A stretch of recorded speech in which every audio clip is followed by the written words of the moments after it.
Dans la capsule vidéo d'aujourd'hui, nous allons voir l'addition ou la soustraction de fractions. C'est le même procédé exactement. Donc, on voit ça en même temps. Prenons l'exemple 1 demi, oups,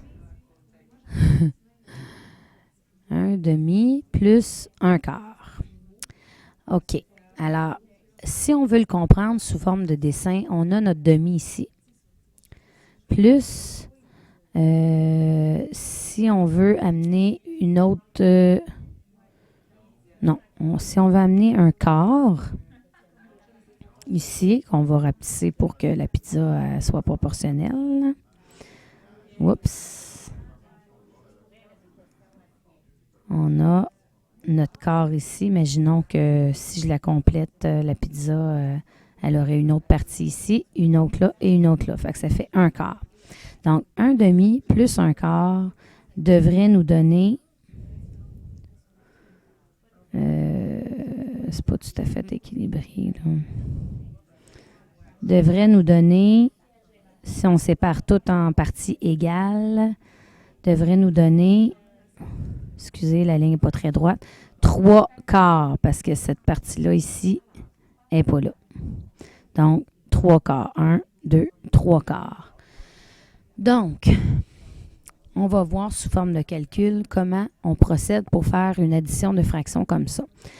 Ici, pour être capable de voir que ça fait 3 quarts, dans le fond, on a tout séparé en quarts. Quand j'ai fait la ligne ici pour séparer le 1 demi en 2 quarts, parce que c'est équivalent, dans le fond, c'est juste que la pizza est divisée en plus petits morceaux. Au lieu d'avoir un gros morceau ici, on a 2 plus petits morceaux. Donc, la division que j'ai faite ici, c'est pareil comme dans le fond, si je faisais fois 2 ici pour que j'aille des quarts aux deux endroits. Ici, j'ai des quarts. Ici, je veux des quarts aussi. Mais si je fais juste ça, ça me donne un quart. Un quart, c'est pas égal à une demi. Un quart, c'est comme ça, puis une demi, c'est comme ça. Donc, ça, j'ai pas le droit de faire ça juste fois 2 en bas. Mais si je fais fois 2 en haut aussi, c'est comme si je redivisais ma demi en deux, comme j'ai fait sous forme de dessin. Donc là, on se retrouve avec des quarts aux deux endroits et c'est ce que je veux quand j'additionne ou je soustrais des fractions. Donc là, le 1 demi devient, je vais le mettre ici, là, vu que j'avais le dessin, devient 2 quarts. Le 1 quart demeure 1 quart, l'addition demeure une addition. Donc le 1 quart se trouve être ici. On fait juste le retranscrire. Dans le fond, mon but, c'était d'avoir des quarts avec des quarts. Parce que quand on additionne, on soustrait, c'est ce qu'on veut.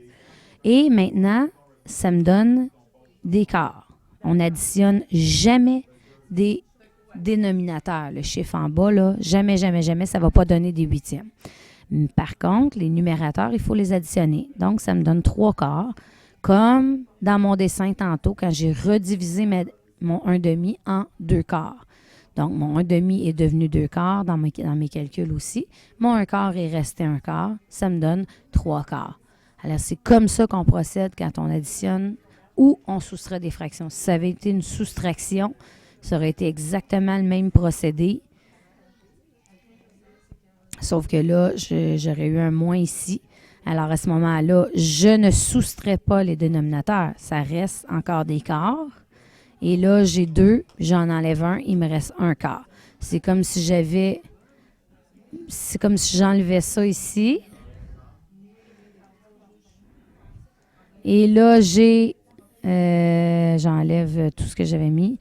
J'ai mon 2 quarts. Ah non, dans le fond, j'aurais dû garder ma ligne. J'ai mon 2 quarts et je veux enlever 1 quart. Fait que j'enlève 1 quart parce qu'on s'imagine le restant de ma pizza. Oups, qui est supposé être égal. Là. Donc, j'enlève 1 quart. Il me reste quoi? Il me reste 1 quart.